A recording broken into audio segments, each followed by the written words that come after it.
जयराम महतो क्या चाहते हैं, कैसी नियोजन नीति, क्या ऐसा संभव है? हाँ, संभव हो सकता है। बाकी राज्यों के पास है ऐसी पॉलिसी, तो हमारे पास भी पॉलिसी है। तो 50-50 की अगर पॉलिसी आपको बनाने दी, राज्य क्यों बना है?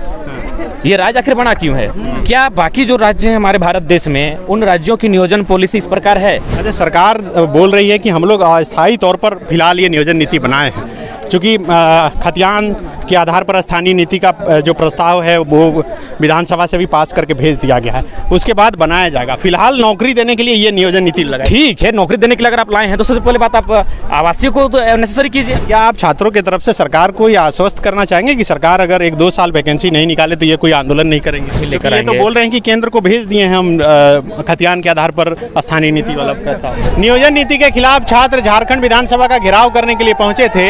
जगन्नाथ मंदिर के पास बैरिकेडिंग लगाकर पुलिस उन्हें रोकना चाहती थी, लेकिन वो घूमकर विधानसभा की तरफ कूच कर रहे थे और यहाँ पर आंसू गैस के गोले लगातार दागे जा रहे हैं। इस वक्त हमारे साथ जयराम महतो हैं। जयराम जी, आप लोग कोशिश कर रहे हैं कि विधानसभा तक पहुँचें, लेकिन सरकार पहुँचने नहीं दे रही। सरकार पहुँचने नहीं दे रही है और बैरिकेडिंग्स लगा के रखी है। लाठीचार्ज भी एक राउंड हो चुका है, आंसू गैस भी छोड़े जा चुके हैं, उसका हम लोग सामना कर चुके हैं, लेकिन हम लोग पीछे नहीं उठेंगे। बस चूंकि ये था कि हम लोग जो है लड़के जो हैं थोड़ा सा अलग अलग ग्रुप के माध्यम से वहाँ तक पहुँचे हैं। हम लोग एक जगह सबको जमा करते हैं और फिर उनकी लाठियों का भी सामना मुस्तैदी के साथ ही करेंगे, हम लोग भागेंगे नहीं।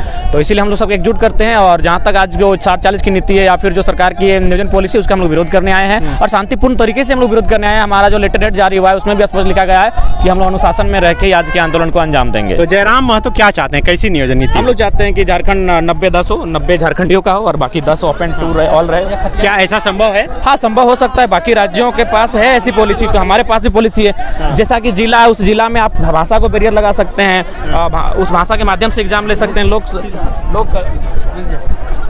बहुत सारे विकल्प हैं। हम लोग टीम तो बैठे सरकार, हम लोग बहुत सारा आइडिया देंगे, लेकिन पिछले दिनों छात्रों का एक प्रतिनिधि मंडल मंत्री आलमगीर आलम से भी मिला था और मंत्री जी आश्वस्त किए थे कि वो छात्रों के साथ अन्याय नहीं होने देंगे। तो लेकिन फिर भी जो नोटिफिकेशन कल निकाला गया उससे साफ हुआ कि 2016 से पहले वाली ही नियोजन नीति सरकार ला रही है। तो क्या लग रहा है कि देख के रास्ता खराब है ना? ठीक है, बोलिए। देखिए, आखिर एक बात बताइए, अगर 60-40 उसमें भी आप हमको लगता है 50-50, तो 50-50 की अगर पॉलिसी आपको बनाने दी, राज्य क्यों बना है? ये राज्य आखिर बना क्यों है? क्या बाकी जो राज्य हैं हमारे भारत देश में, उन राज्यों की नियोजन पॉलिसी इस प्रकार है कि उसमें 50% अन्य राज्यों के अभ्यर्थियों को मौका मिलता है? नहीं मिलता है। किसी भी राज्य की पॉलिसी हम लोगों ने स्टडी किया है, किसी राज्य में बाकी राज्यों के अभ्यर्थी को कोई चांस नहीं मिलता है। तो फिर झारखंड को चारागाह बनाने का प्रयास क्यों किया जा रहा है? और लगातार देख सकते हैं हमारी जितने भी ऊंची सीटें हैं उस पर अन्य राज्यों के अभ्यर्थियों का कब्जा है, जितने भी मलाईदार सीटें हैं उस पर अन्य राज्यों के अभ्यर्थी हैं। तो आखिर ये राज्य बनाकर क्या लाभ मिला?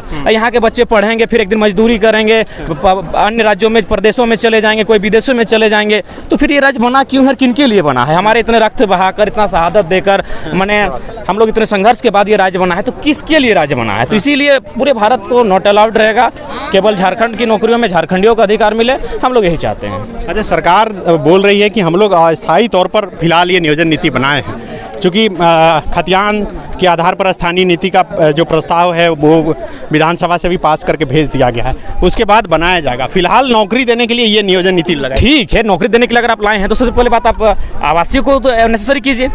आवासीय खतियान के आधार पर है, ये तो आप कर सकते हैं। ठीक है, आप डोमिसाइल पॉलिसी को नहीं लेकर आए हैं, लेकिन जाति आवासीय को आप लेकर आइए और स्टेटमेंट जारी कीजिए कि जाति पर आवासीय किसी प्रकार का फर्जी होता है तो उस अधिकारी को, सक्षम अधिकारी को दंडित किया जाएगा। उसके बाद जो लैंग्वेज है, जो परीक्षा लिया जाएगा, उस लैंग्वेज को प्राथमिकता दीजिए। अगर लैंग्वेज ही नहीं रहेगा आपका, आप स्थानीय लैंग्वेज को हटा दे रहे हैं, लोकेलिटी को हटा दे रहे हैं, भाषा साहित्य संस्कृति को हटा दे रहे हैं, तो फिर क्या फायदा है?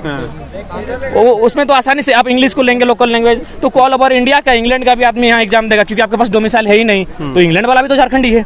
आप संस्कृत को लेके आएंगे तो उत्तर भारत के सारे लोग आ जाएंगे। आप अगर हिंदी को लेते हैं तो उत्तर भारत के लोग ले आएंगे, आप उर्दू को भी लेते हैं तो उत्तर भारत के सारे लोग चले आएंगे। तो भैया पूरे उत्तर भारत और पूरे इंग्लैंड, अमेरिका के लिए झारखंड राज्य नहीं बना है। तो इसीलिए भाषा का बैरियर लगे। भाषा क्या होगा कि उससे क्या है, आसानी से बाहरियों को रोका जा सकता है। तो इनके पास वो आइडिया भी नहीं है। आपने भाषा को जो है सिस्टम था उसको भी आपने डिलीट कर दिया है। तो कुल मिलाकर ये भले झारखंड सरकार है, लेकिन इनके पीछे जो सिंडिकेट कार्य कर रहा है वो कहीं ना कहीं अन्य राज्यों के लोग हैं और वो नहीं चाहते हैं कि झारखंड के युवा उनको उनका अधिकार मिल सके, इसलिए आज ये नीति बन रही है। अच्छा, क्या आप छात्रों की तरफ से सरकार को ये आश्वस्त करना चाहेंगे कि सरकार अगर 1-2 साल वैकेंसी नहीं निकाले तो ये कोई आंदोलन नहीं करेंगे? देखिए 1-2 साल अगर आप वैकेंसी नहीं लगाएंगे, नहीं लेकर ये आएंगे, तो बोल रहे हैं कि केंद्र को भेज दिए हैं हम खतियान के आधार पर स्थानीय नीति वाला प्रस्ताव। देखिए जब तक आपके पास केंद्र के पास गया तब तक भी आपके पास विकल्प होना चाहिए। और विकल्प यही होना चाहिए कि आप माने खतियान के आधार पर आवासीय मांगिए, आवासीय तो सबका रहेगा ना, आवासीय को मांगिए, और प्लस लोकल लैंग्वेज होना चाहिए। लोकल लैंग्वेज की प्राथमिकता रहे, जो भी परीक्षा ली जाएगी वो लोकल लैंग्वेज में ली जाए। thefollowup.in. Like, share, and subscribe. www.thefollowup.in